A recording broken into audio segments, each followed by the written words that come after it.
Welcome back, everybody, to the show, Sans Isabel. Yeah, Izzy's not here tonight. She's feeling a little sick, but welcome back to Blood, Sweat, and Strife. Instead of a tricycle tonight, we have a bicycle of regular hosts. Um, and we also have a guest. So we're going to go around real quick and introduce ourselves. I am Mason. My pronouns are she, they. I'm Jeremy. My pronouns are he, him. And I'm Amir. I'm the guest, and my pronouns are he, him. This is how you guys start Hi, your Amir. podcast, eh? This is how we start every podcast. Nice, Yes. Every single one. Nice. We introduce ourselves. We want everybody to feel nice and cozy with us. Please do feel cozy. Snug as a bug in a rug. Feel cozy. Yeah. So, I just want to say up front, for anybody who hasn't listened to our first episode on this topic with our friend Hamza, you should go back and listen to episode 1 of the podcast, because that's going to have a lot of context for the stuff that we're talking about today. Mm-hmm. But if you'd rather just hear Amir's sweet, buttery voice right. and not listen to the other one, we're also going to try to make this as accessible as possible to you guys. So, yeah, hopefully it'll be fun. I'm going to start calling Hamza the other one. The other one. The other Palestinian.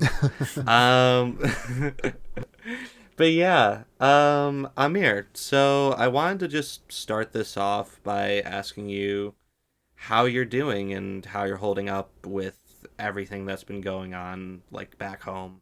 I mean, I'm not doing great. Let's just put it that way. I don't think any Palestinian in this situation is, whether they, especially obviously living inside, it's not doing good at all. But any Palestinian living abroad is feeling good about what's happening.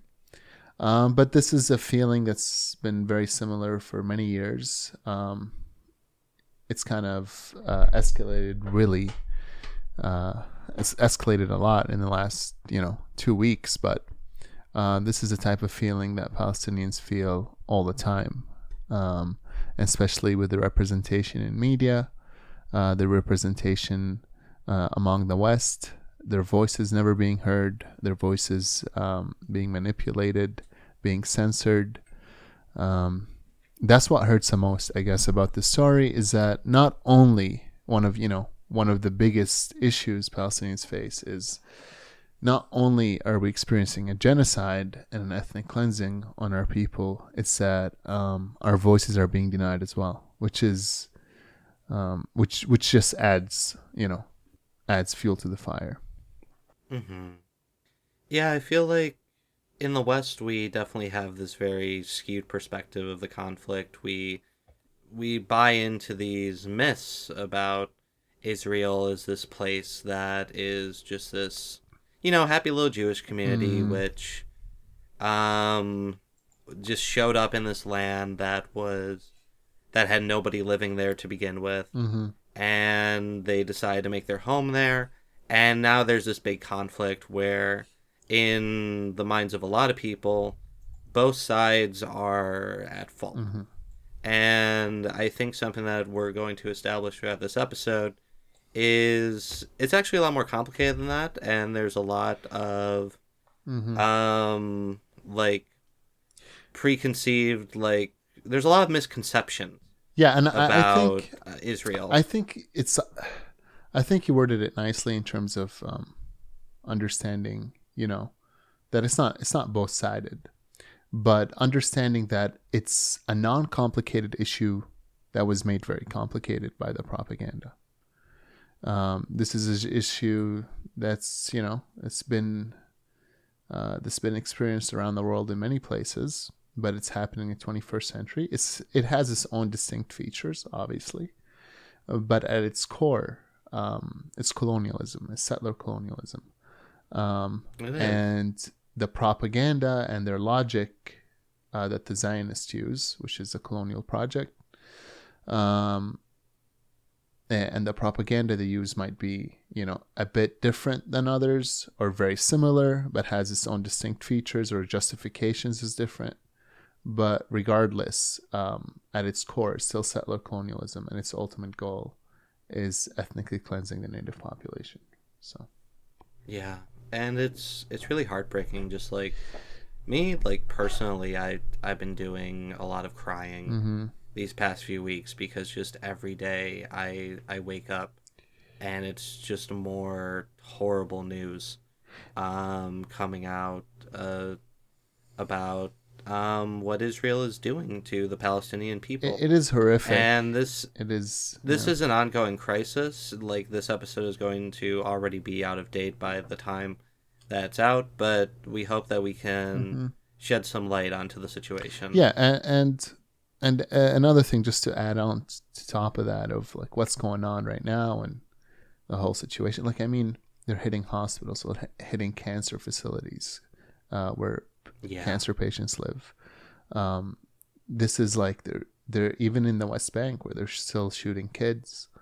15-year-old kid just got shot last week straight, right? But Yeah. also I want to break down the misconception of, like, a lot of people have this misconception that an airstrike is not the same as like someone pointing the gun and shooting. It is still the same. It's even more cowardly. Yeah. And because we just hear about it, right? And a lot of how the media frames it as a conflict. As last time, recently, I was on the Canada immigration page, and it was showing, if you want to immigrate from the Israel, Hamas conflict, or Israel West Bank, or Gaza conflict, if you're immigrating from Israel, they're trying to explain the situation as since the terrorist attacks by Hamas on October 7th, thousands have died. Just in that itself, in that narrative itself, it's like, because of the attacks of Hamas, that thousands have died, right? Like, no, Yeah. thousands have died because of Israel, not because of Hamas. That is the key point of understanding it. That when we say, do we condemn Hamas or in that narrative? Well, understand the history first. There's a reason Palestinians refuse to answer that question, right? I don't know, I'll put it straight up on this space. I'm pretty sure most people listening are probably leftists, but Hamas in itself, as an organization, it's a resistance movement at this point. Forget the history. Right now, it's a resistance movement for people in Gaza. If you're going to talk about condemning Hamas or condemning the person, that went out that wall on October 7th, you have to mention the 75 years before it. You have to mention what conditions they were living under. What condition Gaza's been living under for 75 years, and in the last 15 years especially, under that blockade. It is horrific. It is disgusting. And I cannot justify the killing of innocent people, but I cannot condemn it. I can't condemn attacks that,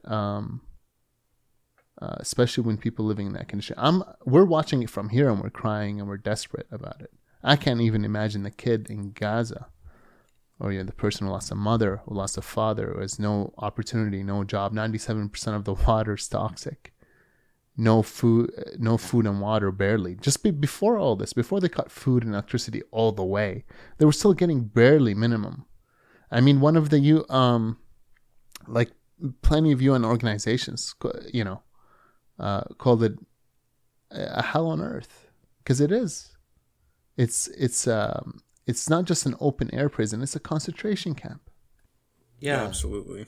And now the UN is very openly condemning the attacks undertaken by Israel against the Palestinian people. But fundamentally, the UN can't really do anything about it. Yes, we all know what the UN's role. UN's role is just it tries to hold up international law, but the real power is held with the superpowers. So UN can call it illegal, call it non-illegal, but it's not going to do anything. And it took him a long time to condemn Israel. It took him a long time to call for a ceasefire. Just one veto from US and it's done. And this has always happened. If you look at the history of the UN, if you look at the history of countries saying Israel's illegally occupying, they should do something about Israel, US vetoes any proposition put forward. and this happened in previous wars before. Israel always wants to continue, never wants to do ceasefire, wants to take as much advantage of the situation as possible, right? Until it's forced to have a ceasefire, until America tells it, have a ceasefire. That's it. They'll get away as much as they can. The reason you're seeing it so violent right now is because they pushed the narrative in the West, like during 9/11, so much against the Palestinians in the last 2 weeks, dehumanizing them and calling everyone terrorist. And they were this is a project Israel has been working on from its inception till now. And anytime they have an opportunity to do as much damage as they can, they would. Simple as that. Yeah. Yeah, I mean, you say history is written by the victor, but the Zionists haven't won yet. So they really have to use a lot of disingenuous framing and spin doctoring to try to portray themselves as just before the conflict is actually over. Yeah. They are literally reposting AI-generated photos. Yeah, they try everything. I mean, there's all of these arms stretching from balconies that just look like an eldritch horror. I mean, I wanted to talk about, some of the media and techniques they use, but it's pretty known. Well, I actually wanted to establish some stuff early on in the episode, if that's okay. Yes, I think that's better. Okay, so I wanted to ask you, what are your connections with Palestine? Because I know that for you, you actually have some pretty deep roots, and I'd like to hear about those. Yeah. Well, I grew up, I'm not going to say exactly where my family is and everything, obviously, for specific reasons. Docs. I don't want to get doxxed, and especially it's, dangerous for my family, for their livelihood, so... I'm born, there's 3 sections within Palestine. There's the Gaza Strip, the West Bank, and the occupied 48 territories.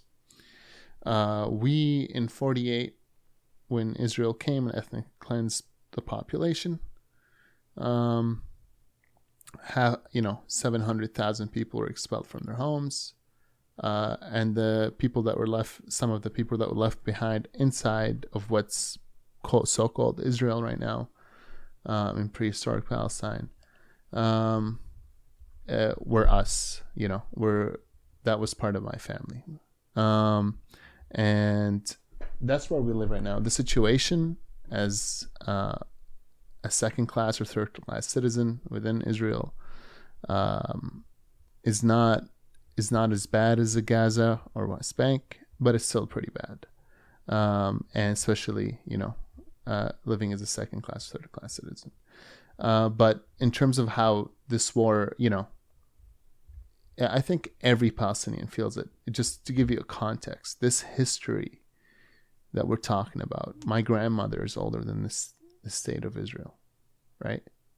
My grandfather, before he was 18 when Israel came over.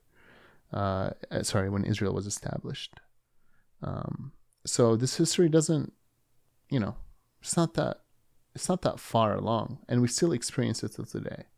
And it's a small strip of land, it's not happening in one section, it's happening all over, different methods in different sections, but the goal is pretty much the same. And if you're living where we are, if you're going to speak out, everything might be taken away from you. You might be considered a terrorist or thrown in jail. There's 50 laws against you. There are, just to give you an idea of how they view us, there's plans. I mean, if the ultimate plan is to throw us all out, they're starting with Gaza and the West Bank, and then ultimately they're going to have to deal with us as well. I don't think it'll happen. Hopefully not. Palestinian people are very resilient people. But we face our own challenges in that area as well. But right now, the focus obviously is Gaza. But it's also to understand the historical context of it, because there's no Hamas in the West Bank. There's no Hamas inside of Israel. And Palestinians are still facing discrimination and ethnic cleansing. Yeah. Yeah. In terms of how, Very well put. in terms of this conflict affecting my family, right now, obviously, you've seen more hatred amongst the Zionist community in Israel towards Arabs. Like, for example, in 2021, when the 1940 Arabs protested, Jewish extremists came on the street, Zionists, with the help of the police and army, attacking Arabs in their houses. They would even mark houses where there are certain complexes where Arabs, Jews live in the same complex. They would go up to Arab, where Arab apartments are, spray paint them with red paint just to know, when that group of Zionists come in, to know which houses to target. There would be people in the streets, any university students that would bring it up. It's genocidal rhetoric that's happening. They would threaten, they would come to the village. When a war breaks out with different countries or different organizations outside of Israel, they would always put their military in Arab villages to make sure when the rockets are fired, they hit around, talking about human shields, but that's literally it. Yeah. Yeah. It really is very horrific, the responses that we've been seeing from all sorts of different people in response to this current situation. Like, in the West, at least, there's a lot of support for Israel, and this comes from a lot of different sections of American society. You have the evangelicals who just want to put all the Jews in one place so the rapture will come. Right. And then you have more like liberal Zionists who are attempting to overcomplicate a very simple situation, which is that people are living under an apartheid regime, an illegal settler colonial state. Well, let me continue off for you here. Okay. These are characteristics or like methods they use to convince the population, which we can get into. Yeah. But the overall theme of why these imperialist countries support it, it's easier but a bit more complicated. I don't know how to explain it perfectly, but the main core of it is that it benefits having a state of Israel that destabilizes the Middle East and helps them maintain their imperial power over a lot of these countries, and using it as a military base, using it as a really good ally in the Middle East, benefits them, right? Benefits these imperialist power. Because like what capitalism benefits off, it always benefits off the oppressor. It's not going to benefit anything off from the Palestinians. They have no profit to make it. They're the colonizer, the natives. They're going to benefit off the colonizer. It's the imperial, it's the colonial baby of the Europeans and of America. Exactly. But if you want me to get into the actual the main issue of what settler colonialism is, and what the forces at play and what imperialism is, I can get into it, of how it's all linked. I think that's essential to understand this conflict of by all means. Yeah, I remember I was reading the Strategy for the Liberation of Palestine, and in it they describe the support from the West to Israel, not just as a moral support structure, but a material support structure. Yes. Would you like to go into what is meant by that? Yes. And I think just to understand how it's linked and why it's material, I think maybe I think it's good to explain, to start with what settler colonialism is specifically. I think that'll hit it home, and then I can discuss why imperialism supports settler colonialism. Because what settler colonialism is, it's distinct from classical colonialism, right? Colonialism is just colonialism in it's just an expression of imperialism. But basically, settler colonialism depends on three things different from classical colonialism. It depends, and the settlers' colonies rely initially and temporarily on the empire for their survival. That is essential. That's one of the first things the settler colonialism depends on. And till now, Israel depends on its survival. It started with Britain and moved to the US. It depends of billions of dollars poured into it. It needs to occupy 5 million people, or not five, millions of people. It needs to occupy millions of people, people in Gaza, people in the West Bank, and it needs to have, obviously, surveillance over Palestinians within their state. They need millions of dollars. That's the first thing. And they need weapons, obviously. Second of all, one of the things they need to, because they're transferring a population. So, they need an empire to help them kick out the other population and help establish them and take over their jobs and labor. A really good book is by Ghassan Kanafani. I think it's 1936 to 1939. The Arab Revolt really explains what it was like living during the British Mandate period over Palestine when Britain helped them establish that state. The second difference is settler colonialism is motivated by a desire to take over land in a foreign country, while classical colonialism covets the natural resources and its new geographical possessions. Ilan Pape explains it amazing in his book. But so the second difference because you're bringing settlers is that it needs land in foreign country, right? So not just their natural resources is taking over the area. And the third one, it's the way it concerns the way they treat the new destination of the settlement. Unlike conventional colonial projects conducted in the service of an empire or a mother country, settler colonialists were refugees of some kind, seeking not just a home but a homeland. Just like in the Americas, just like in South Africa, they don't have to be, victims or any of that. In this case, they were of European anti-Semitism, and they're seeking a home, somewhere else. Not the founders of Zionism, but they used, the anti-Semitism in Europe as a justification for creating a state of Israel. And one last thing too important to remember, there always Patrick Wolf, which is a scholar on settler colonialism, puts this very well. They use something called the logic of elimination. They need to develop the necessary moral justifications and practical means to remove the natives, right? In this case, using, this logic actually entails actual genocide, or other times ethnic cleansing or oppressive regimes. They deny natives any right. So yeah, that's essential to understand what settler colonialism is, and that's at the heart of Zionist ideology. But to discuss how imperialism is linked to it,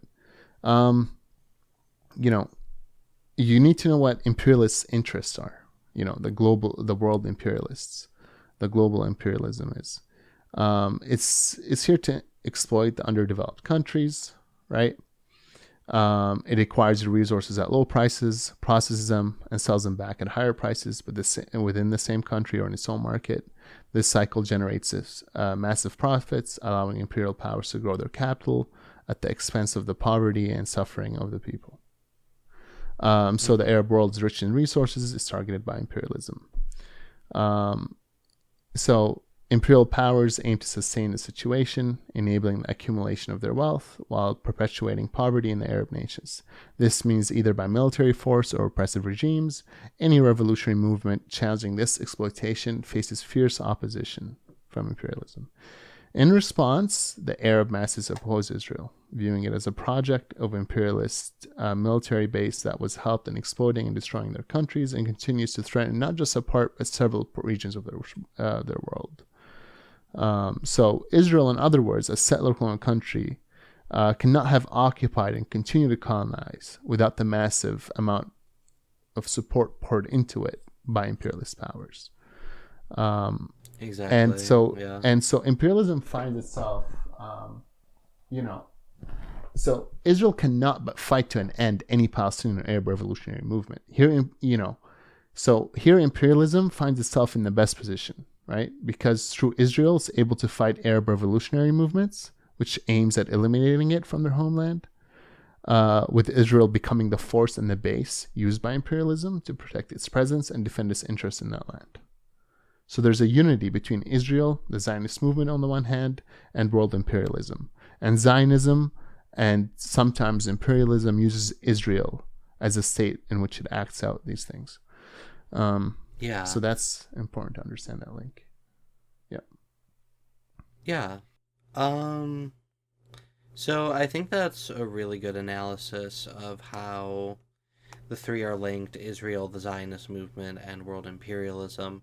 And like, once again, I just want to reiterate, it's not just kind words for the Israelis that the West and Europe, North America and Europe are providing for Israel. They're providing them with billions of dollars to pour into a neoliberal bubble economy, and they are providing them with billions of dollars in military aid to carry out a campaign of ethnic cleansing under an apartheid system. It means more arms, more support, more money for Israel. It means weaponry of all kinds, ethnic cleanse of population. It means crimes against humanity. It means the worst breaking of international law on many occasions. It means developing technology for the oppression of the masses by testing it on the native population, which is the Palestinians, and selling it to world powers like Saudi Arabia, India, United States. There's technology of surveillance used, for example, during the Black Lives Matter protests. On the citizens there, that was developed on Israel, developed by testing it on Palestinians, right? Oh wow! This is the type of technology that's being used. I think that's almost kind of beautiful in a way, because it shows that the link. Our struggles are linked. Yes, it shows the struggles are linked, and that's, our struggles are very linked. Anyone understood this. Any type of socialist movement in the past. Malcolm X understood this. Martin Luther King. Think there was this. I forgot who said this, but think internationally and act locally, and have international solidarity. Because our power is in numbers, and we can gain from that. The moment they divide us, the moment we're not going to be able to fight this. Our power doesn't come from capital. Because the people that are being occupied they don't have that power. The people that are being occupied need grassroots movements and need people, their powers in numbers, in the masses. So. Yeah, and I've been trying to keep up as best as I possibly can with the developments here at home in America, as far as the opposition towards Israel goes. I personally know a lot of people who have been attending protests and rallies. I watched a stream of one in Philadelphia the other night, and the rhetoric from the speakers was so much more radical than anything that I had heard during the Black Lives Matter movement. And during the Black Lives Matter movement, the protests against police brutality eventually developed into protests against Trump, and there was this big emphasis on getting anybody but Trump elected. With Palestine, we have had almost 4 years now of a Biden presidency, and things have just consistently gotten worse. We have seen him give billions of dollars away to other countries to carry out horrible campaigns against their own people. For Palestine, it's part of the same seven-headed dragon. For Palestinians, the reason it's so hard to co-opt our movement is because we all experienced it. We all know what it is, and we had 75 years of experiencing the same rhetoric from everybody. So no liberal or conservative, that just talks crap and not going to do anything. I remember even with Bernie Sanders when he was popular. Right now, it's kind of taking the other side, which is might be surprising for a lot of people, but not surprising for the Palestinians, because we kind of figured it out. You're dealing with a whole systematic change to be able to do something within these countries, or just one person talking. What are they going to do when they get into office? How are they going to change stuff? A lot of these people, to get into the positions they are, there's, I'm not saying this lightly, like people laughed at us when we would say, there's two things America will never change. It's from both parties. One is their view on class struggle, right? They'll always support the rich, right? No matter how much they talk, empty in words. And the other thing is their support for Israel. They're both like, their support for Israel will never change. It's because they used to laugh at us, but like you can criticize your own country more than you can criticize another country in the Middle East. Think about that. You live in the United States. You can criticize the U.S. You can spit on it. You can do whatever you want, but you can't talk about Israel. You, in government jobs, you're not allowed to support boycott and divestment and sanctions against Israel. Mm-hmm. What does that tell you? Right? We all know this freedom of speech is bullcrap anyways. But to this level and this blatant response, it just shows the hypocrisy, especially coming off the Ukraine and Russia war. Like it just, if you're, as Mohammed Al-Kurd put it, if you're blonde hair, blue eyes, right? And you carry a gun and fight for your homeland or whatever, you're considered a hero. But if you're dark-haired, black-eyed, little brown skin, you're considered a terrorist. But I mean, obviously that's not, racism plays into it, but like, this is the type of the censorship that happens. People talk about censorship. You want to talk about real censorship? Look at the Palestinian movement trying to get a voice in Canada and US and different countries. They're being censored all over. People lose their jobs. People lose their careers. Right? I remember there were Palestinians who were afraid to say they were Palestinians at the time. Right? Because they're afraid of losing their job and careers in these countries. And people were like, okay, you're over exaggerating it. But we weren't. This is 100% true. We're not saying that there's some like overhead control or stuff like that.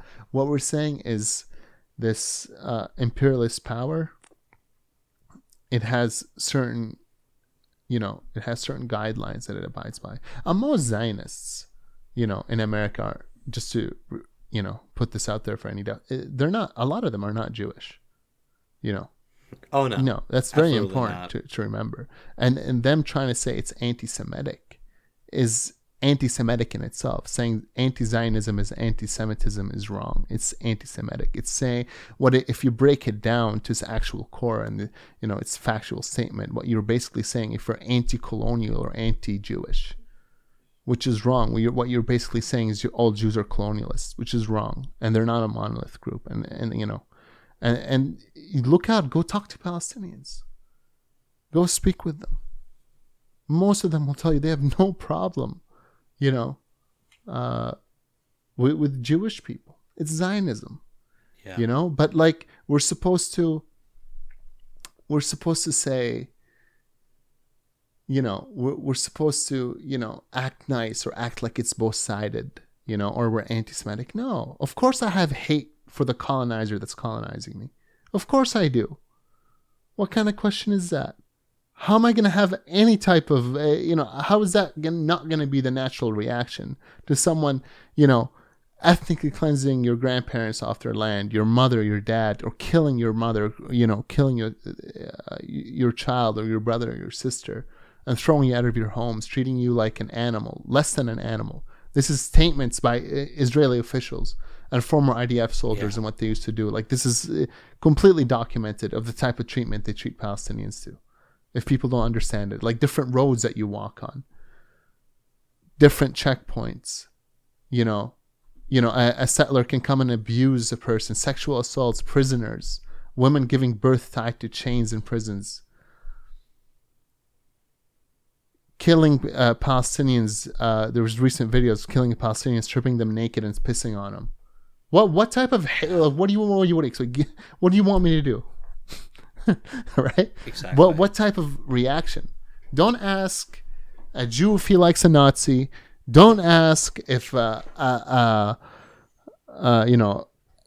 if a slave likes his master. And don't ask if if a native likes his colonizer. Like, it's just Yeah. it's ridiculous, this type of framing. We don't even get the right to express. Every time we have to defend. The victim also has to prove why he's not hateful towards the colonial people that are colonialists. Of course he's gonna be hateful towards them. But understand the situation. I'm reminded of a conversation I was having the other day with some people, and the subject of Hitler actually came up, and I made a joke like, guys, if we cancel Hitler, we're just as bad as he is. And it's like, I feel like a lot of this sentiment about this need to have forgiveness and love in your heart for your enemy, for your colonizer, the person who is taking everything from you, is just, it just comes down to this rhetoric where, like, if you fight back, you're just as bad as the bad guy. No. When you're standing up to power, by standing up to power, you are now just as bad as that power is. Yes. When that's not the case. It's righteous to stand up to somebody who is oppressing you. Yes, it is. It's. I don't know if people sometimes understand what it means to be colonized, or it's just a word in their head, like, oh, I'm colonized. No, it's like the material, like the actual physicality of it, like the material aspect of it, like what it means to live like that. There's no post-trauma because you're living in trauma, right? There's no such. Yeah. It's like it's 24/7. Living in that, your whole life, your whole way of thinking psychologically gets affected by that. And then we'll later talk about pink washing and how they do with that, all that. But like, everything psychologically gets affected by that. In terms of in terms of how you live, where you go, how you eat, how you talk to people, what you think about, your dreams, your hopes, your relationships, and everything is so exaggerated and put right in front of your face. And talking about like violence, that aspect of it, and this recent attacks. No, the violence of it, anyone that mentions, do you condemn Hamas without in the same sentence putting, do you condemn Israel for the last 75 years, right? It's not I'm not saying they're not genuine. They're either misinformed or not genuine. Because there's a moral judgment and there's a factual judgment. The factual judgment is very simple. People have been living in brutal conditions in Gaza. Horrible conditions for the last, in all of Palestine. Forget just Gaza, but Gaza specifically, in the last 75 years and especially the last 15 years. Horrible conditions. I'm talking like unemployment 60%, no clean drinking water, barely any resources in there, bombs getting dropped on them left and right. And there were studies done by the UN that shows it's always Israel who breaks that ceasefire. Hamas and Israel go at it, which is the only violent resistance. I'm pretty sure in the last podcast you've talked about how Hamas came to be, which is very important. But it's Israel who always breaks it on day to day, always. So you don't see that in that part of the news. But as soon as, Israel or, Palestinians fight back, you see it all over the news. Anti-Semitism, they're killing Jewish people. You don't see the other side that happens day to day among these Palestinians. So it's important to understand that nature of it, that condition. How can I blame that young, innocent kid who that's all his life he grew up in the occupied? There's people born into that concentration camp, right? And they're 15 now, they're 16. And that's all they saw. Half of the population is 18 and under. That's all they saw. They got killed. They lost some of their family members, their parents were ethnically cleansed. It wasn't that far away, 1948.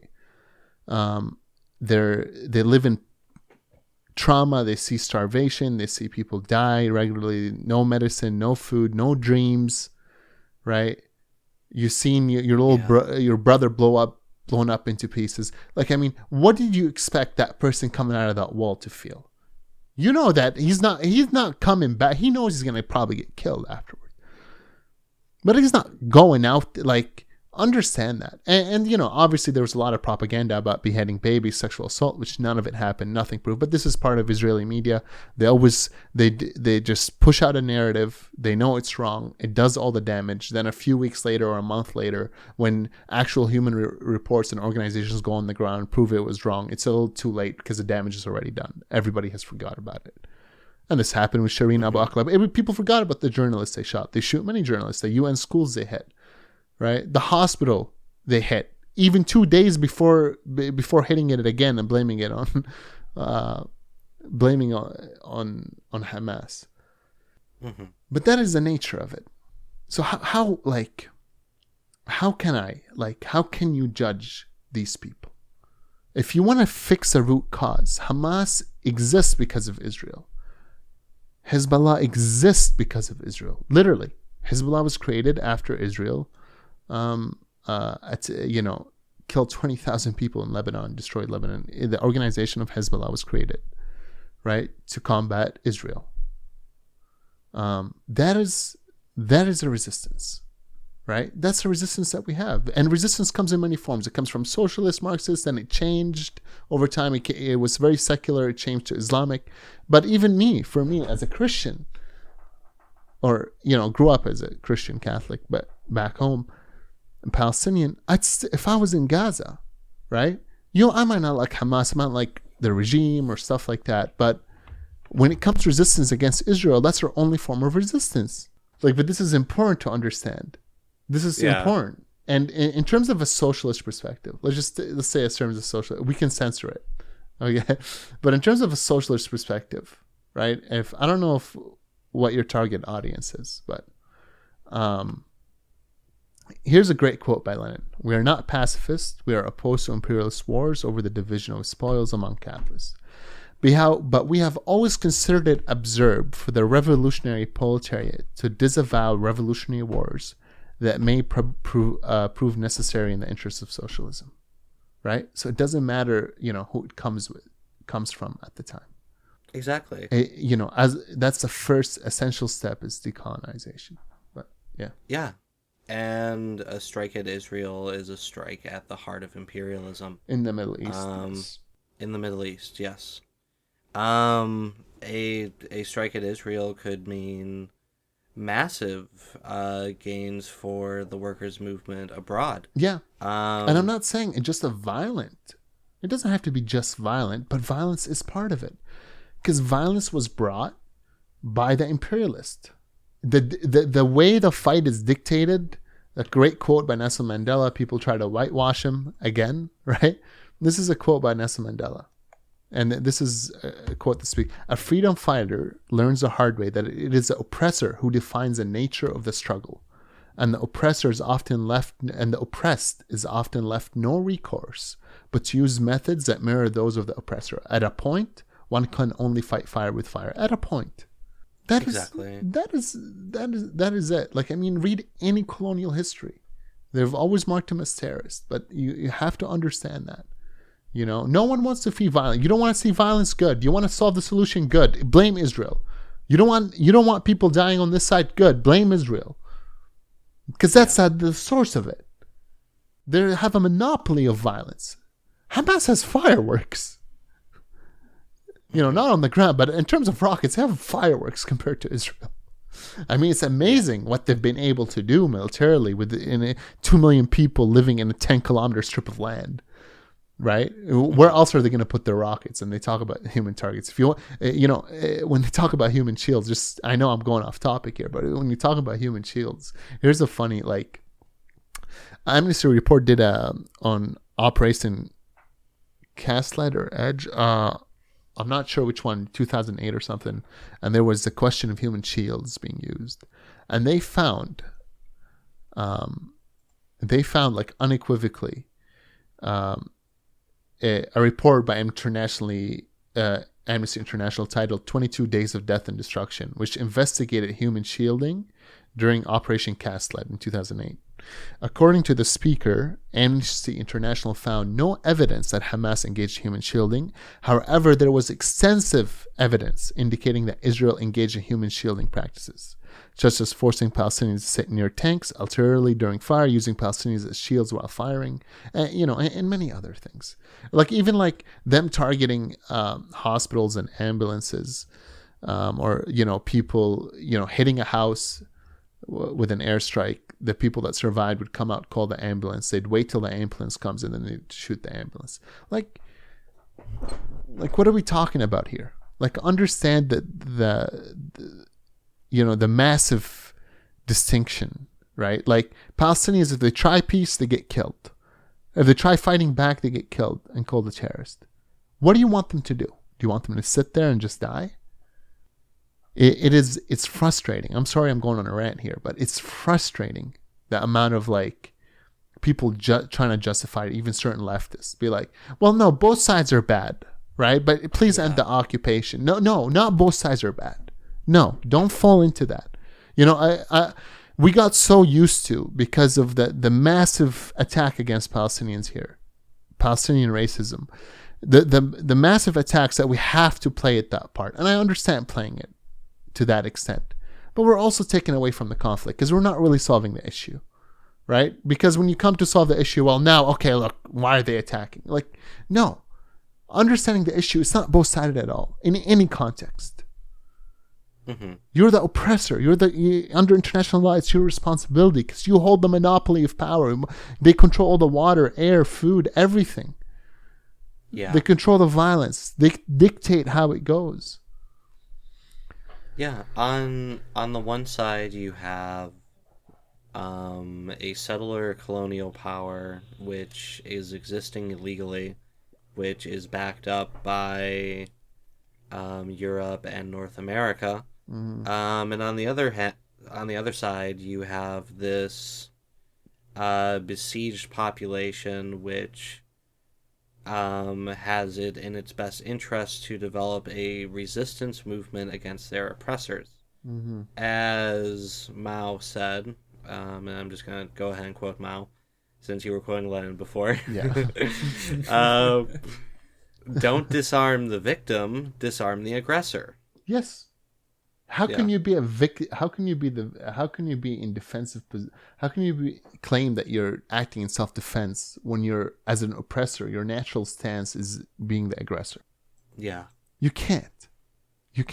And oppressed people have the right to fight back. Right? They do. They have the right to fight back, and sometimes it comes in horrific ways, and no one wants those horrific ways. But the hypocrisy from the media, the hypocrisy. I'd say, you know what? I don't like how some innocents got killed. Okay, but don't ever blame it on Palestinians. Yeah. Don't ever. Now you're being a hypocrite. Don't ever blame it on Palestinians.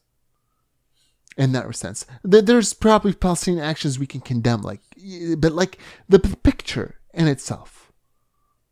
It's in the hands of the oppressor. And if you look at just the big picture, if you really want to do a project, I did this once for 3 months. Do this for a month. Follow the incidents that happen day to day between Palestinians, not from Western media, because that won't show you any incidents of Israelis attacking. Go Middle Eastern pages, go Palestinian pages, and follow day by day, and then go to Israeli pages and follow day by day, and just record just the deaths, the extreme situations. We're not even talking about the harassments here, and follow the kidnappings and all the other stuff, and just put them side by side. Israeli attacks, Palestinian attacks. Do it yourself for a month. And then day after day, you get more depressed. I started getting depressed every day. 20 Palestinian kidnapped, a Palestinian killed, land taken away, homes demolished, hospital, school taken. They shot someone at the border in Gaza, a person that's unarmed. All the time. Every single day. every single day. And then it happens and happens, and you look at the news, no one's covering this. Well, what's going on? No one's covering this. And then every single day. And then you'll hear once in a while, Palestinian came back and shot something. Every fucking news outlet hosted. Every single news outlet. And you're like, oh my God, what is this? And then you look at it, you're like, oh, this is an occupation. This is horrible what's happening.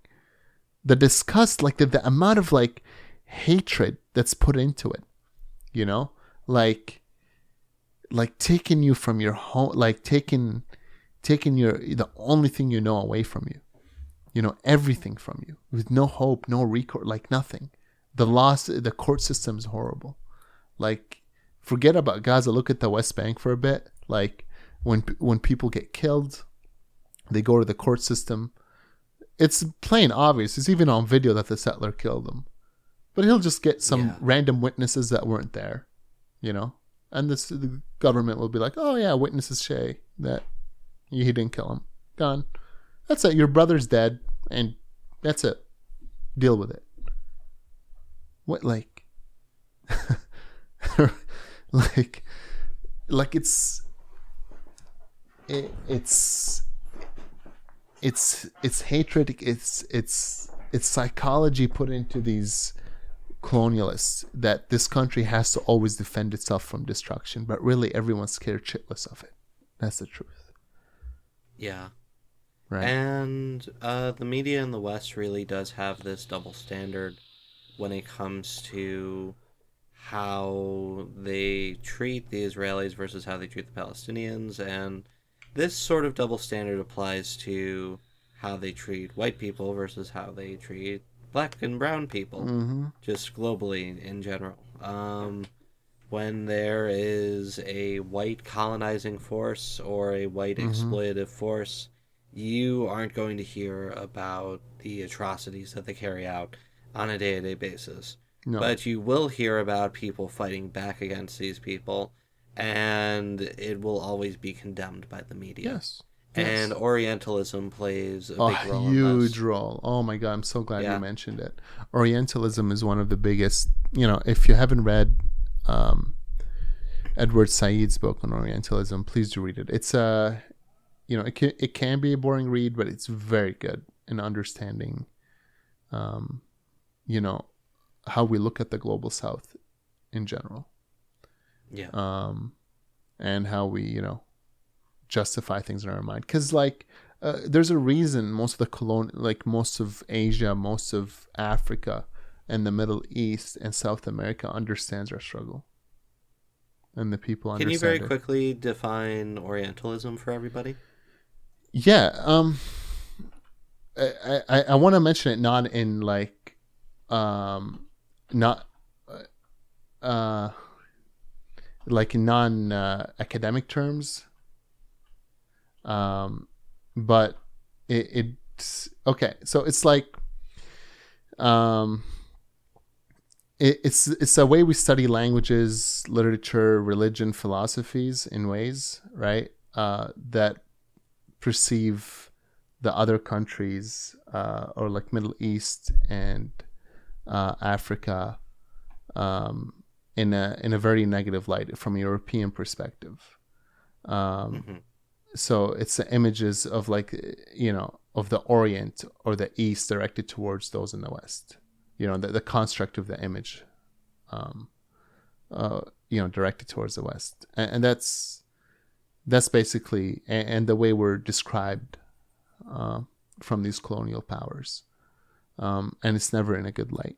We're always, you know, our life is not as valued as theirs. That's why there's a joke. Yeah. There's a joke among Palestinians, you know, like Israel doesn't care about hostages. Obviously, they always kill them, and they've talked about this before. Their way of dealing with it, just kill and kill and kill, even if it's their own hostages. I mean, before even, like, this goes back even before 1948, when they wanted Jews from Arab countries who considered themselves part of that country, as they were just, you know, they deserved to be there as many as any other Arab because they were born there, they grew up there. This was like their life. They didn't come as settler colonials. And they were actually, a lot of them escaped from Europe's anti-Semitism to live in the Arab world. And when Israel wanted them to come, a lot of them didn't come because they're like, no, I'm happy here in Iraq, in Syria. And Israel would go on the, like, without, now it's proven, but on the low, they would go and bomb synagogues, and then blame it, like on, oh, this is a problem of Islam. The Arab world is anti-Semitic. Please come. And this has been proven. Like they've done it. They'd bomb their own people so they can come flee to Israel. This is like the type of, It's horrifying. Yeah. And there was a joke like an Arab life or like a Palestinian life is worth 1,000. A Jewish's life, for them, it's worth like 1,000 Palestinians. Right. And this has been said by, I think I forget the defense minister. There's plenty of people that say stupid shit. That's why I don't remember it. But basically, he said that if it came at the cost of one Jewish kid, I would destroy all of Palestinian and their children. I mean, even one Palestinian official, one Israeli official once said that, like, I'm mad at the Palestinians. I condemn the Palestinians for forcing me to kill their children.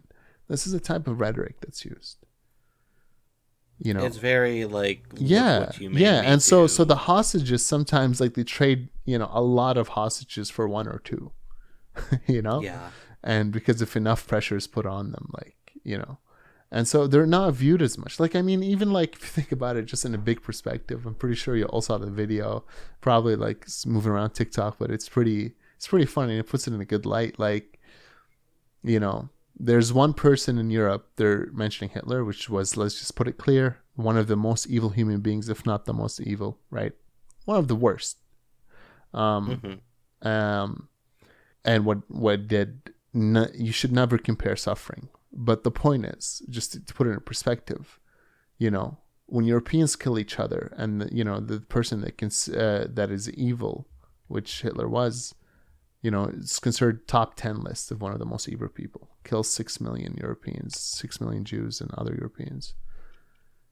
But when there's a king of Belgium that killed 20 million Africans, that fits all the criteria, half of the population, killed more than any other European, but did it on black people. He's not even considered one of the worst people ever. They have a statue of him. Jeez. Yeah. Why? I mean, the slave trade killed over 300 Why are we million not considering? Africans. What? Yeah. Why are we consider George Bush one of the worst men in the 21st century? Obama. Yeah. Like, these are horrific human beings. I think that eventually they will be looked back on in. Yeah. Oh, of way course. that they should If be history, viewed. if history tells, if we try to find the truth in history, that will tell the story, and it's much harder to be on the side of the truth as it unfolds. Right? It's easier to read a book and say I would have been on this side, but. Especially in a country that puts millions of dollars and decades of lobbying to hide the truth as best as they can while it's happening. Yeah. Yeah, I mean, this is how colonial mindset works. And I viewed it in religions too. I'm not saying religions are perfect or like they have some reactionary elements to them. But the way, religion, like for me, example, in terms of Christianity, or like the way I learned in the small town in Palestine, about like Christianity, which I'm not, I'm probably an atheist or agnostic, but the way I learned about Christianity there is much different than the colonial aspect. Back home, I learned it like it was more about like you should love, not fear, right? Jesus is love, not fear. When they talk about God, and it's more about like it had some more revolutionary aspects to it. Where here it's more colonial, and you're judged or you go to hell, or the different explanations that they got. But that tells you how the society you live in shapes the society around you and shapes their thought and thinking. And it's the same with going back to Israel. That's a lot of their thinking is that way. Even the food they eat, they stole it from us. Yeah. the national foods. Israelis love going off about how they invented hummus. Yeah, and they dance, and they like, even they're psychological. Like, how can you dance while seeing children being killed in Gaza? Like, and how can you go to a rave outside of a concentration camp? Well, that's the whole point. Yes. I'm so glad you mentioned that. Just look at it in a big perspective. Look at it in a big perspective. At one point, there was people celebrating, not saying whatever happened should have happened or stuff like that, right? We already talked about that one. I'm saying just look at it just before these events unfolded. There was a place where there was people celebrating, drinking, and having fun. Right now, if you go, there's probably clubs partying in Israel, right? And then on the other side, just like a few kilometers away from them, is a concentration camp where kids are barely finding food to eat and being oppressed to a point like it's depression. It's just depression. You see it every day now too. I don't know what the Israelis think they're doing, showing all this, but like the soldiers doing all their TikToks and everything of their reactions after completing their whatever they did, their mission objectives or whatever. Yeah. It makes them look really bad. Oh, it makes them. It's not a good look. They're definitely losing the propaganda war, I think, because like that's where like the isolating the Gaza Strip from being able to communicate with the outside world is one of their big objectives, because that makes it harder for the information to actually get out. Yeah, so, if you can't see the crimes happening, then they shoot journalists. Yeah, of course. And it doesn't also help that, it's funny how they're like, well, how can you prove that we did it? It's like I mean, there's millions of proof when they bombed the hospital, for example. How can you prove that we did it? Right? Yeah. Like, okay, 3 things. First, right, you've been bombing indiscriminately. It's not the first time you've done it. Right? You've told people to flee from the north so you can bomb, and then you bombed the south, right, and killed these people fleeing. You regularly like shoot UN schools. You've done it before, right? Drop bombs on UN schools, drop bombs on ambulances, kill journalists. Like, this is proven. Obviously, everybody knows this. They bomb roads leading to hospitals, and just before you bombed the hospital, you warned all the hospitals a week before it. Right, say you might bomb it, right? And then just before you bombed the hospital, that big day where you killed 500 people, you bombed it 2 days before, right? And when they bombed it, the Israeli spokesperson, an Israeli official tweeted out that they just bombed a hospital. Yeah, the spokesperson for the IDF, or we call it Occupation Forces now, IOF, said it. Like, they said it and then deleted the tweet right away. But it's super funny. And then they're like, well, we don't have any actual unbiased journalists, investigating this. Yeah, because you're not allowing them in. Because anytime they go in, they prove you wrong.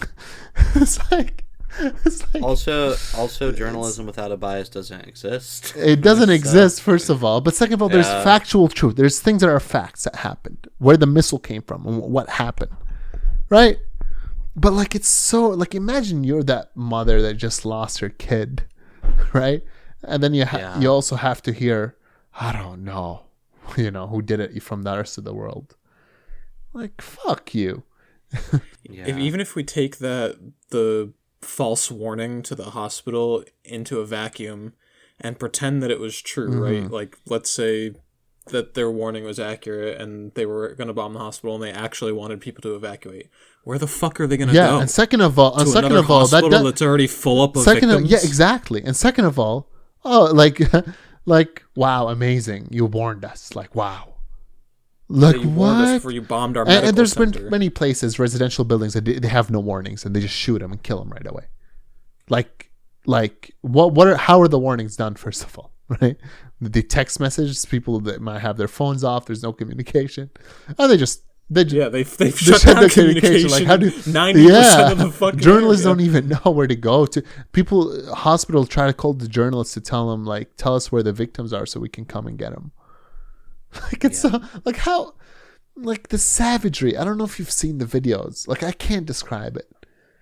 I need you to go and watch the It's videos. horrible. Try to follow some of Palestinian pages and just watch the videos. Watch the videos and tell me how that kid that sees his brother in his arms just fucking like limps. How is that kid when he grows up? How do you think his reaction going to be towards the Israeli state?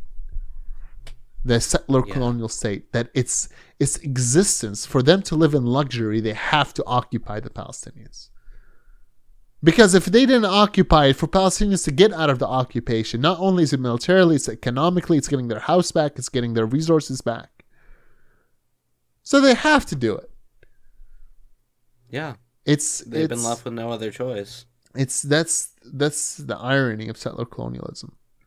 I don't know if you guys have seen the tweet from a certain internet personality, but maybe it's a little inappropriate, but he said, if you wiped out Hamas, but my entire family alongside Hamas, my first goal is going to be to start Hamas too. Yes. Yeah. Yes. And a better way to phrase it, right? There would be no Hamas if you didn't occupy Palestinians. There would be no resistant fighters against you. Exactly. Like look at, like, we always judge, like, oh, like they talk about Hamas. If you consider Hamas a terrorist, which it's not. It's just in all actualities, it's not. Right? It's a resistance group because they have the word Islam. That's where Orientalism plays into it, because they have the word Islam in it, and they can easily put it as a terrorist because they already implemented that Orientalist idea in all of Western nations. But if you look at Hamas, and Israel's a bigger, like, if you look at just the crimes, the people who break ceasefire, their intentions, what's written in their laws, how officials speak, Israel is 400 times a terrorist that Hamas supposedly is. But why does no one talk about Israel? So, like, people come and say, like, oh, well, why do we single out Israel? You know what? We used to say we don't single it out, right? We're like, anyone that, does this type of genocide on other human beings, right, should be called out for it. And Israel gets away with a lot of stuff other countries don't. But yeah, you know what? Israel does get singled out. Israel's the only country, right, that can get away with this type of stuff and no actions done to it. I don't want to see it singled out. I want to see it treated like all other countries. I want to see sanctions put onto it. I want to see, I want to see it being treated fairly. But it's being treated in the best way possible. So, with that, we're going to be taking a short break, and when we come back, we will be talking about some of the bigger myths surrounding the Israeli state and how these myths justify and play into their settler colonial campaign. So, stick with us. We'll be right back.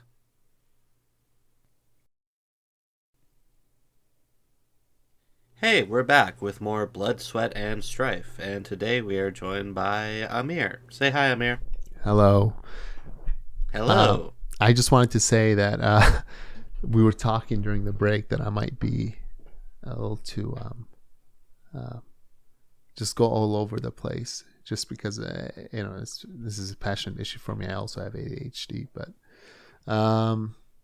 I think we might have it a bit more organized now. What were we going to discuss, Mason?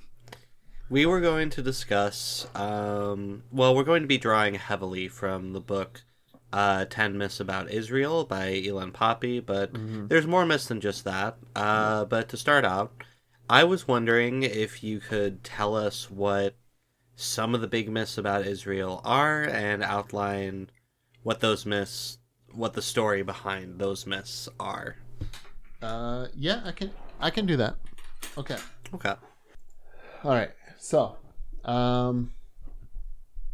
just as a point that, like, these myths are, they could distract you away from the subject. Like, if you believe these myths, it's important to understand, the type of myths we deal with. There's many myths that goes on. One really good book I advise is 10 Myths About Israel by Elon Poppy. and you can describe it much better than I can in any, in any capacity. But okay, so the 10 myths go ahead like this. Well, there's more than 10 myths, but I mean, do you want to? I'll discuss some of the big ones, and then afterwards you can tell me if there's other ones that you're thinking of. Okay. Okay. Okay. First one: Palestine was an empty land. Right? The claim that Palestine was an empty land, and they came to Palestine and they found it empty. This myth is not as used anymore, but it's still used. It was used a lot back in the day that Palestine, there was no Palestine before before the Zionists came over. And just a reminder for everybody, in a lot of these textbooks, they just forget about 300, 400 years that happened before Israel. But there was absolutely a Palestine. There's a thriving economy within the Ottoman Empire. I mean, obviously, or they weren't had to colonize. Even the founder of Zionism, the political movement, not the actual ideology, but the political movement, because the ideology was made up by Christian Zionists who were anti-Semitic. But the political leader, Theodore Herzl, when he came to Palestine, he's like, it's a beautiful land, but unfortunately, it's married to another man. That's his quote, right? So there's, I mean, you get this from the words from the horse's mouth right away. This is complete bullcrap. That Jews were a people without a land. This is also an anti-Semitic quote. That claiming that Jews didn't belong anywhere, right? That, Polish Jews aren't actually Polish. American Jews aren't actually American. That they're all a monolith group, that they belong in land. They had a land. Europe was a big land. There was even Jews that living in the Arab world. There was Jewish Palestinians, right? Yeah. Jews don't belong in one place. Judaism, Zionism is Judaism. Completely wrong. One's in a political ideology that declares... Wait, so just to be clear, you are now moving on to the second... Yeah, the third point now.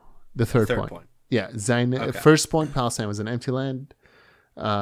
Second point, the Jews were a people without a land. Third point, Zionism is Judaism. It's not. I think we've discussed that before. It's a political ideology, against a religious belief. Zionism is a political ideology adopted by a lot of people who aren't themselves Jewish, but have ulterior motives or are just naive. Yes, exactly. Yeah. It's like the new Manifest Destiny. Yes, it is. Yeah, it is, and it's that's their biggest. Trying to link that is an essence to they try to claim that they speak for all Jews, which is wrong. Number 4, the fourth myth that he talks about, Zionism is not colonialism. Obviously, the whole podcast has been about it. Zionism from its inception was colonialism. They talked about it. The way they achieved it, the way they went about it was colonialism. Unfortunately for Israel, it was after after World War II, and a lot of people's sentiment in colonialism, at least in just words, were against it. And so they had to, that's why they have to spend billions to try to justify their actions. And they, change it, the way they're viewed. The Palestinians voluntarily left their homeland in 1948. I mean, anyone that does any basic reading understands that's not what happened. You don't just voluntarily leave your homeland, right?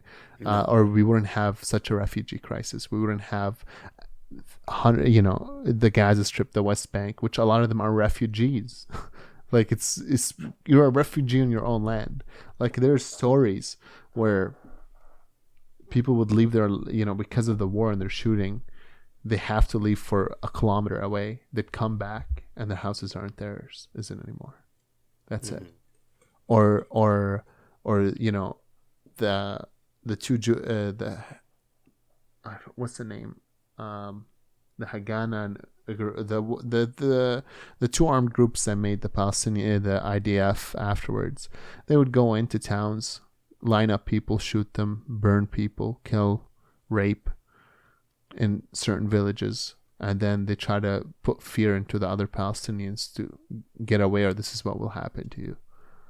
And then they would do it. Ethnic Cleansing of Palestine by Ilan Pappé, again, was a very good book. Describes it in detail, one by one. It's academic. Going on to the sixth point, the June 1967 war was not a war of no choice. So this is discussing when Israel's saying it's being attacked by all its neighbors. All the neighbors hate it. They attacked it, right? And it was Israel that was Israel that was the victim, and that they had no choice but to go into this war.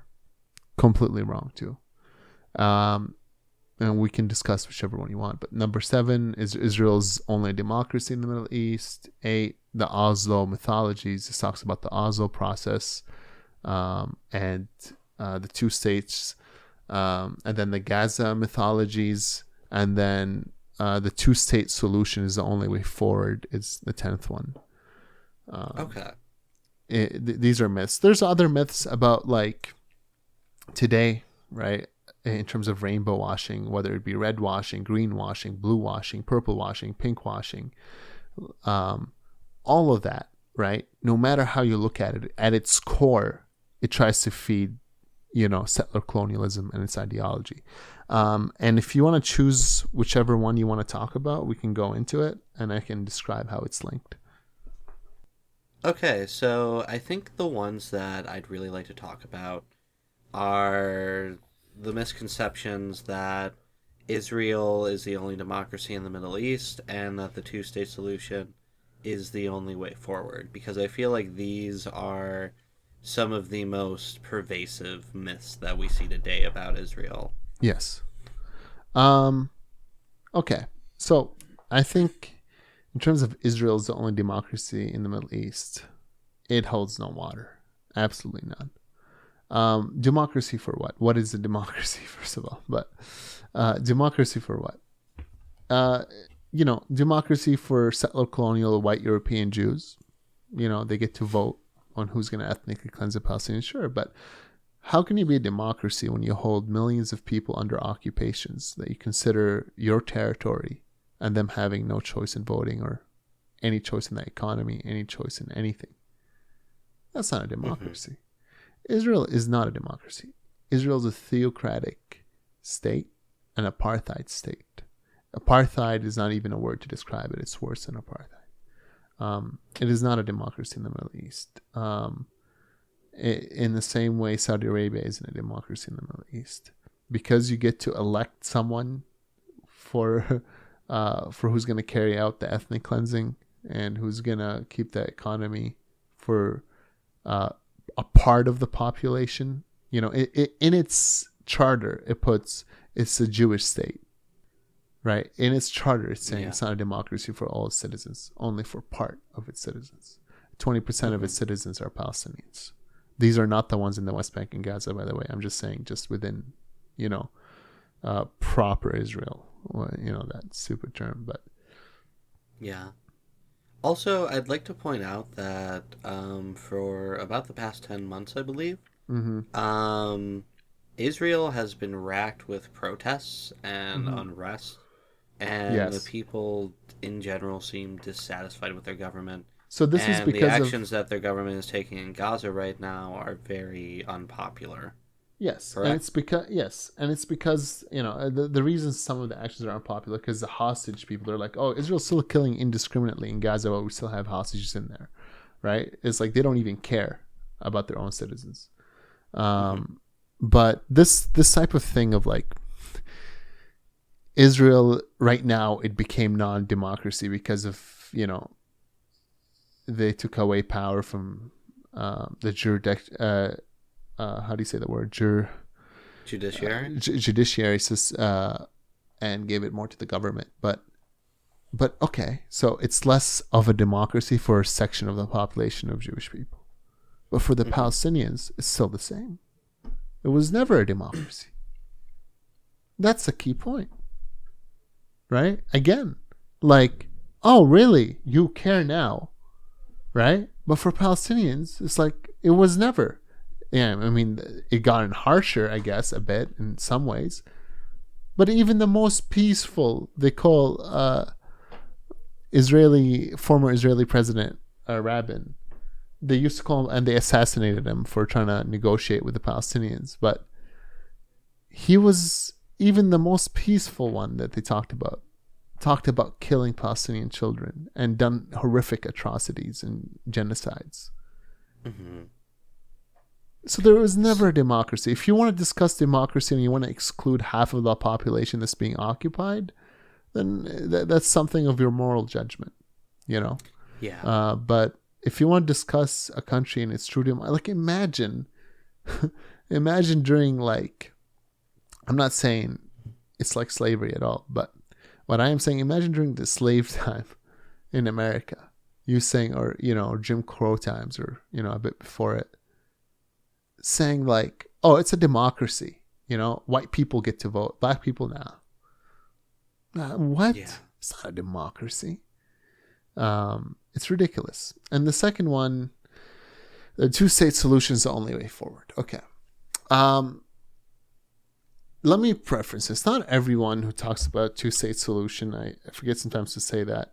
Not like some people who still talk about two-state solution are bad people, or, you know, in general. But a lot of people that do two-state solution sometimes are intentionally want to destroy the movement forward. And there's two plans to it. There's people that actually care about it, the situation, and they want a two-state solution, but they just don't understand the context of the struggle.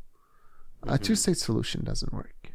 There's three questions you have to answer when you're solving this issue. One is the refugee crisis of Palestinians, the people that right to return, right?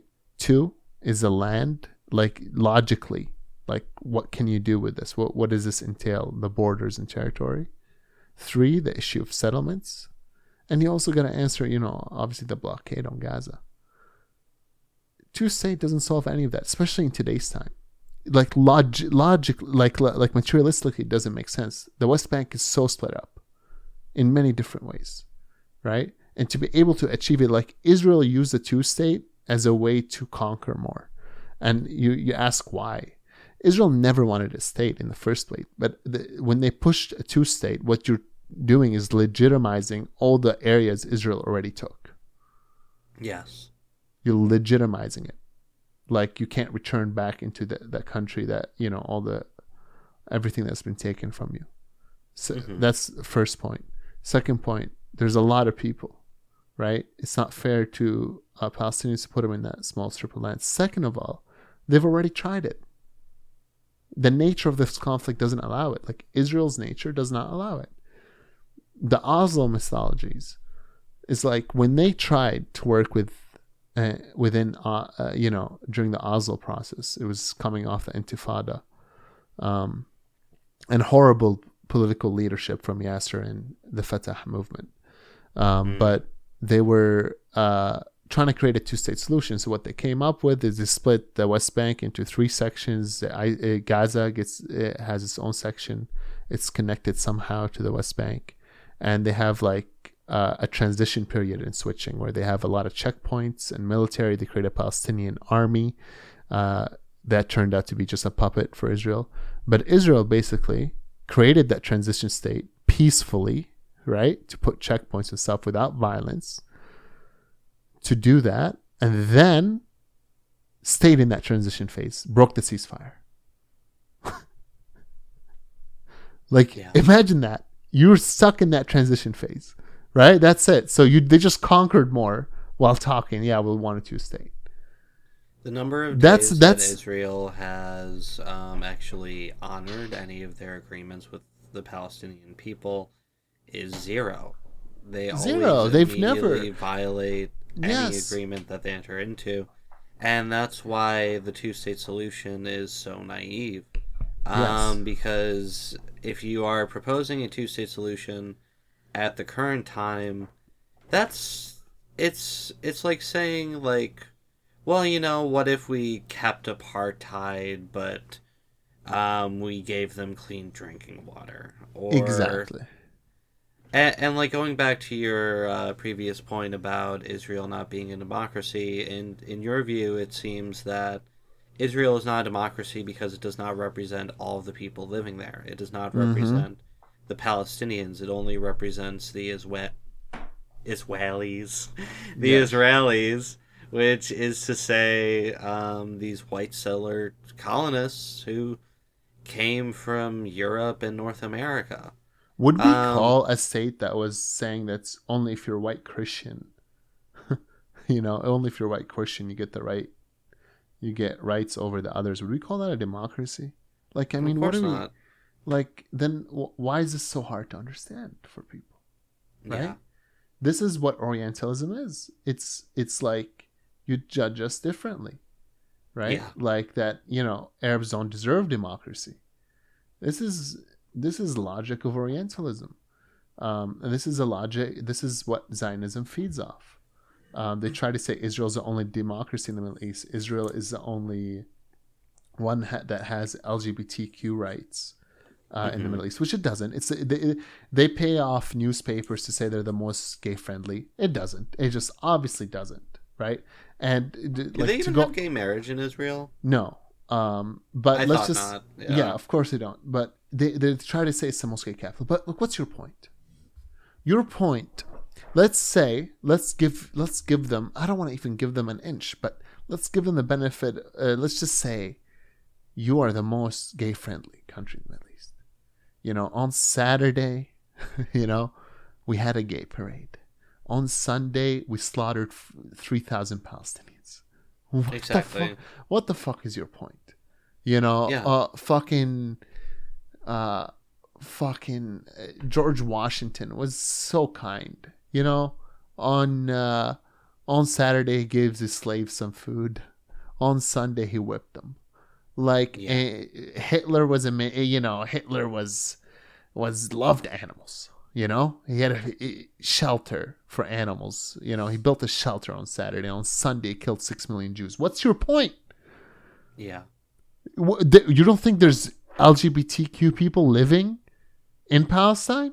And do you know how hard it is There to live? objectively are. I've seen. Do you know how hard it is to be? There's a service called Queering the Map. Yeah, and you're not solving that issue by being a settler colonial country. No, of course not.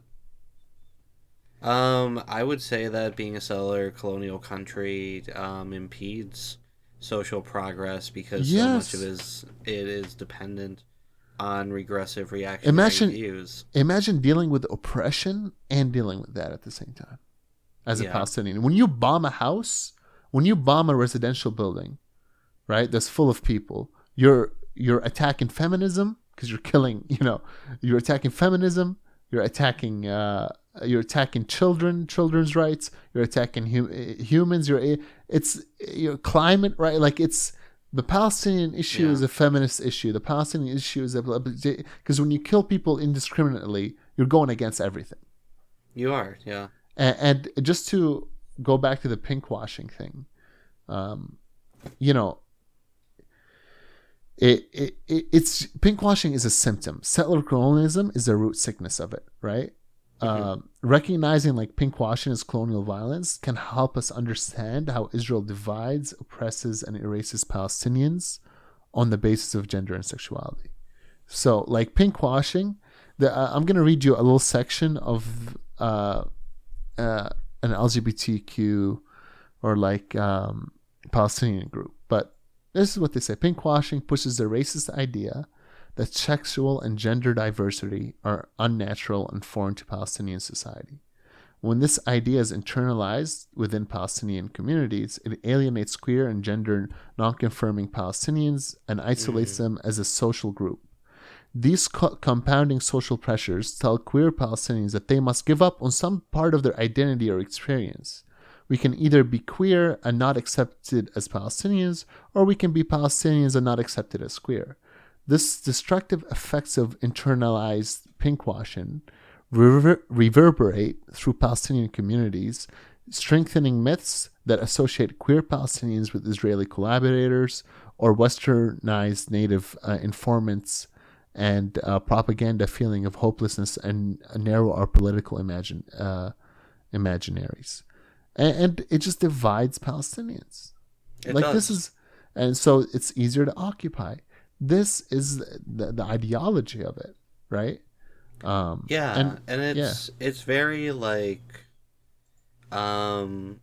it's this homophobia is not something that's innate in Palestinian people. Is something that has been assigned to them by their colonial oppressor, for the purpose of keeping them separated, yeah, and robbing them of their ability to forge connections with other people.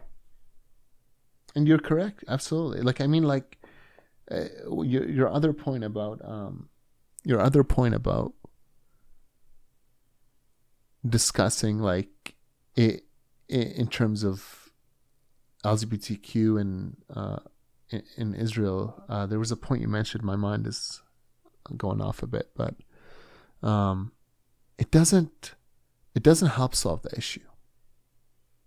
It just doesn't, right? Let's say there was issues going on, and there is, and they're facing all around the world. You know, tackling the root cause of it, and tackling the main issue at hand first to be able to help and move forward towards a better world for everybody is more essential. Like even there was a point, like it's so sick, right, to use other people's suffering to justify suffering of other people's.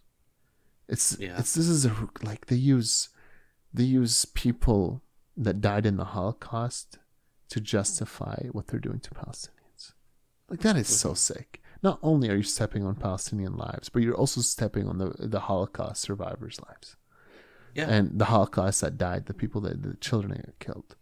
And oftentimes, That's so like sick. especially back then, a lot of the opposition to Zionism came from within the Jewish community. Yes. Yes. Yeah, like especially during World War II. Mm-hmm. So to take these people's like suffering and like collective trauma, and to take that and twist it into an ideological justification to turn around and carry out a campaign of ethnic cleansing against another group of people is just despicable. It's disgusting. It's absolutely it's disgusting. It's disgusting. And like even like the founders of Zionism didn't really care all that much about Judaism. No. What they cared about was establishing a colony in the Middle East. At first they attached themselves to British colonialism, then they attached themselves to American imperialism abroad, and now we have Joe Biden cutting multi-billion-dollar checks to the Israeli government and repeating Israeli propaganda ad nauseum for the purpose of a genocidal campaign. I love when Biden said, just exposed it. If there wasn't an Israel, we'd have to create an Israel. Yeah. I was just watching that clip today, actually. It's like it's so revealing. Yeah. That's it's like it's so ridiculous. But like I mean, hopefully, on a positive note, that like nothing's positive about this. But within this context, like a positive improvement, I guess a better word for it, like in the last 20 years, there's a lot of media against us, always in the last 75 years, but especially in the last 10 years, the narrative is changing. Like if you look at an overall perspective, like it's moving towards Palestinians. I don't know the exact percentage of how much. Maybe we're still not as popular. Maybe we're more popular. Among a lot of countries, we are more popular, but like let's say we still aren't here in the North America. But it's growing, so it's a win. It's growing. Unfortunately, it's hurtful, right? To still talk about it in that regard, because why does more Palestinians have to die for it to grow? Mm-hmm. That's what hurts. You know, that like you need children in Gaza to get massacred for people to start switching their mind. Yeah. And that sucks. And even a lot of people who are more and more coming over to the side of the Palestinians still have this idea in their head that what Hamas is doing is equally as bad, which we've already like covered that at length and why that's bullshit. So we won't give you like the whole spiel again. Yeah, no, you're right. But like, we need to acknowledge that resistance is not terrorism. And Hamas is not, but it's not a war between Hamas and Israel. It's between them and Palestinians. Like Hamas wasn't there before 2007. And they were getting killed. Hamas isn't there in the West Bank. Hamas wasn't there 75 years ago. Why did Hamas exist? There were resistors before Hamas, and they did horrible things as well. Yeah. Like, what are we talking about here? Like, oh, Israel is a just army. Israel is not just. Any human rights or any account of looking into it, just like a bit more, right? Rather than just listen to what the news anchor says. You would figure out really quick, Israel is one of the most brutal regimes to ever have existed within the 21st century and 20th. Yeah. It is disgusting what they do. It is torture, imprisonment, like oppression, Many of theft. the Palestinians who are behind bars are children. Yeah. Killing a 15-year-old that's doing nothing, that's staring at you. Mm-hmm. I want to say a lot of those children, you see the footage of them being taken away, but there's almost no footage of them being returned. No, a lot of them. So Israel, just to show you how colonial they are, they still have a British law from before 1948 that was. It's called administrative detention. They can arrest you with no charge for no reason, and they don't have to tell you why, and they can keep you in there as long as they want. So how are you claiming, okay, this is an occupied land, but it's not, then you're not treating the citizens the same way. So you are an apartheid. But at the same time, when they say, when you arrest them, you're like, oh, they're not part of our citizens. Then which ones are they? Pick one. But even then, like, this is how colonial they are. They can arrest you without telling you. There's people spent 40 years in that jail without explaining, without reasons why. But this is just one aspect of it. This is just a jail system, which is a big aspect. But there's many aspects to colonialism. I explained how it ties with pinkwashing. There's so many different ways that it ties in. But it all relates back to settler colonialism in this context. And it's just, if there was a way to describe it, if there was like a perfect aspect to describe it, I mean, a good book to read is Wretched of the Earth, Frantz Fanon, but it's just pure. It's savagery. It's savagery in colonialism, and it's masked by propaganda to the West. It's masked as a good state, a nice state, and it denies Palestinians not only of their power to resist, but their moral justification to resist. Yeah. And it sucks. I think the phrase that comes to mind is capitalism with a human face. So Israel, the image we see of Israel in the West, that's the human face of it. The human face of Israel is it's the only democracy in the Middle East. It's the only LGBT-friendly place in the Middle East. There are weed stores in Israel, maybe, if you're lucky, if you really want to. There's no weed stores in dream. Yeah. But when Israel kicks up its campaign against the Palestinians into high gear like it's doing right now, that human face starts to fall away. And it becomes very obvious who is with the oppressed and who is with the oppressor. Yes. And by both siding the situation, by saying that both sides are equally culpable, you are helping to spread Zionist propaganda. You are helping them to maintain that human face. Yes, you're favoring the Zionists because when you're saying both sides are equal... You are building the papier-mâché mask. Yes, that means you're giving the same amount of power to both, and then if they both fight, it's both equally's fault, and then the winner is always going to be the one with more violence, and Israel has a monopoly of violence in that situation, and then the colonizer always wins. So for Israel, that's perfect if you say it like that. It's both sides. It's not exactly how they want it, but it's perfect. It's like they can get away with it. Whereas for Palestinians, that's not, like, if you're not describing the situation accurately, it could mean the end and extermination for them. And the reason this issue falls apart, because we don't want to see our people get extinct and get killed and get thrown out. Yeah. And so it falls, right? So in a month or 2, 3 months, I don't know how long it takes, people might forget about this. And it happens all the time. Palestinians won't, though.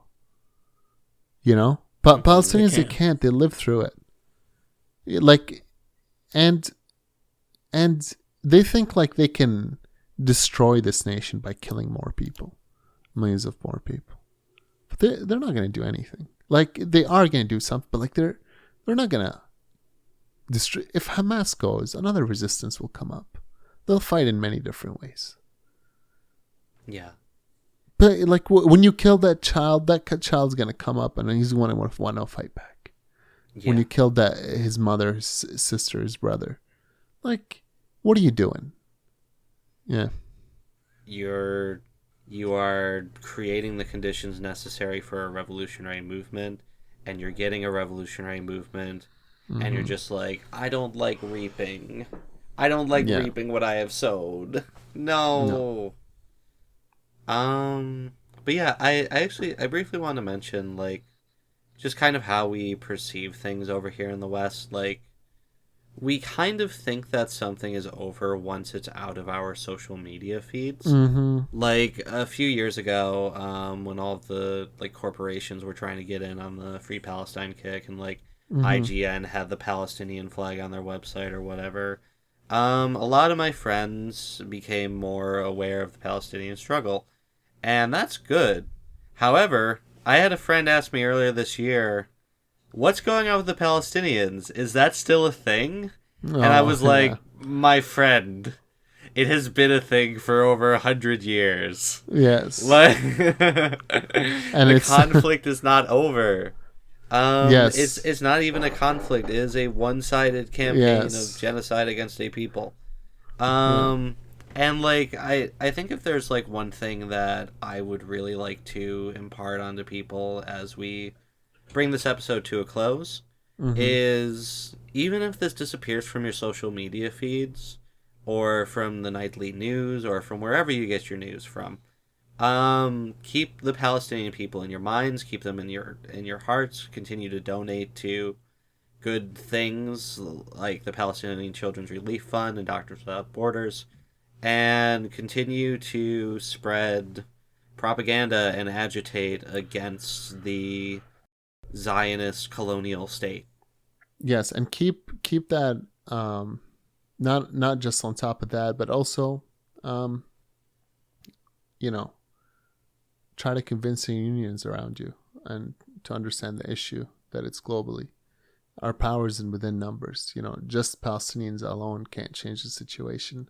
We obviously know how we can change the system eventually through revolution, but that takes solidarity from all sides.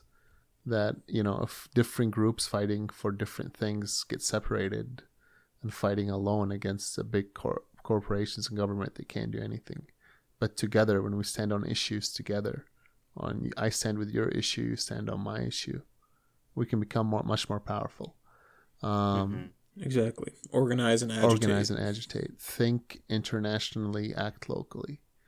And one of the other things to mention too about the situation right now, just to end this episode and close,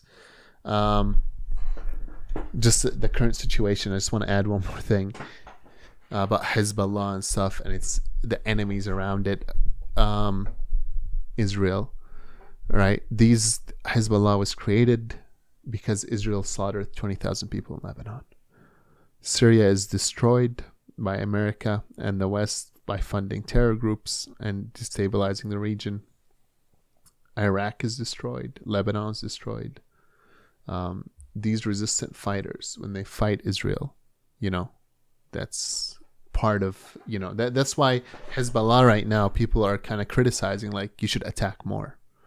Israel will never go on the ground one-on-one without America's help. That's why because they would get destroyed. They're not willing to die like these people are willing to die for it, right? For resistance, because this is, their whole life depends on it.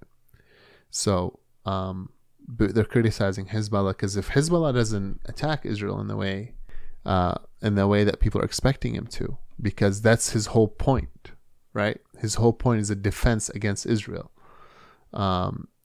And then he's going to lose a lot of credibility. Right now, there's the main power they're trying to destabilize is Iran.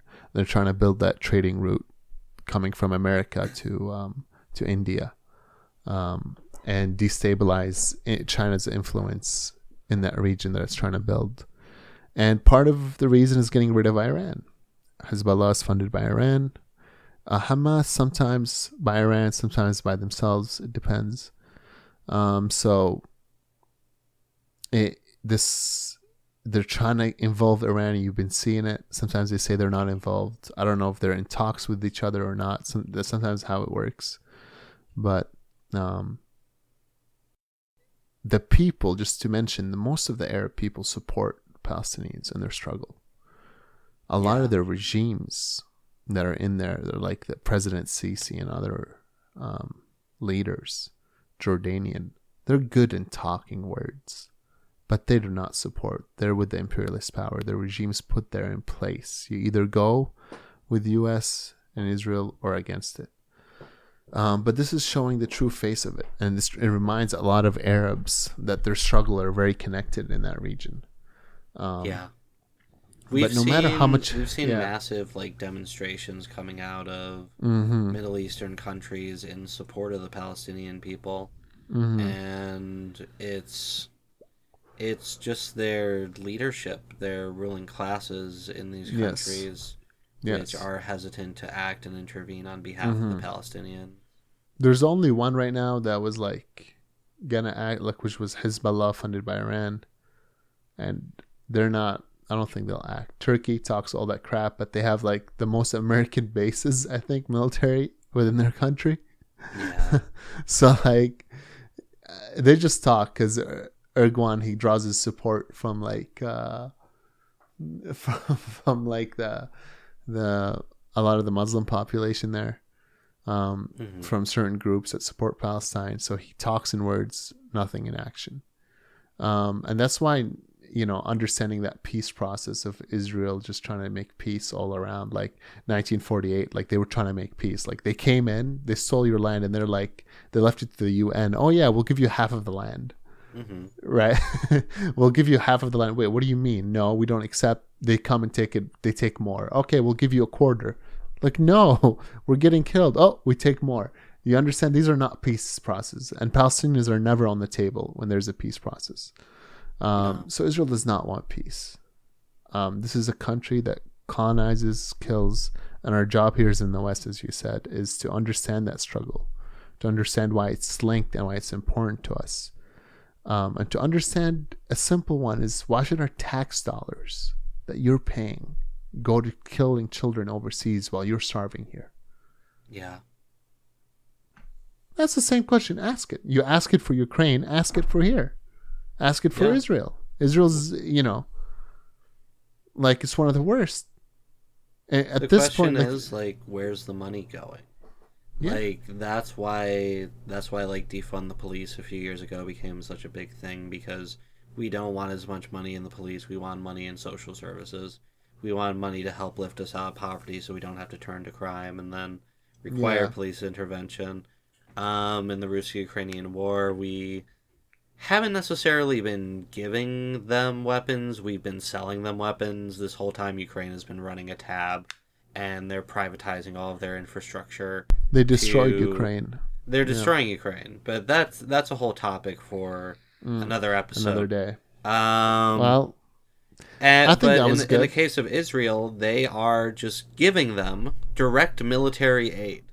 They out of the goodness of their hearts, apparently, and Yeah. 1 in 4 children in the country are food insecure, on the verge of starvation. Nothing for that. Nothing to help those children. Fuck them kids. But as soon as Israel... Well, you see, it's because Israel is Harry Potter and Palestine is I don't Voldemort. even want to hear that shit. Get that shit off of my podcast. I will kill you. I do not... I'm doing the editing, motherfucker. I'll take you out. I will snipe you. But yeah, like 1 in 4 kids are food insecure, and no money for that. Israel kicks up a genocidal campaign. Billions of dollars just out the door. They're discussing giving them $100 billion. And what happens after the it's ceasefire? ridiculous. What happens with the ceasefire? Yeah. Israelis go back to living the way they are, like they are now. And they're just partying, celebrating, living, traveling the world, double passports, living in good conditions. And the kid just starves more in Gaza. The people struggle for food, water. So there was still food insecurity and aid. Like even Israel said, it was reported, it was investigated by the Freedom of Information, I think, request. It revealed they're trying to keep Gaza just above starvation, right? That's their whole goal, just above it. That we can cut it off and cut it on. They don't get that much hours. They get only a few hours of electricity a day. This is all before. So like having that in mind is essential, and understanding the human. And so next time you don't read about what's happening in Palestine day to day, and you don't look at these stories, there's sometimes a quieter form of violence happening. But when you don't hear about it every day, and then a story pops up of a Palestinian shot back at an Israeli or escaped, I just put that into context before you judge anything, because that's to understand what's happening. At least don't deny us the history, our history, and how we got genocided. Because it's ridiculous. Israel's birthday is our catastrophe. Israel's life, Israel's wealth is built on our blood. Israel's technology that sells to the world is built on our killing. Like, what more do you want? Right? So, once again, keep Palestine in your hearts and your minds, even when it is out of the news and out of your social media feeds. We'll be linking to good resources in the show notes and the pinned comments if you want to donate or get educated on the issue. And we will see all of you next time. Goodbye. bye-bye. Goodbye.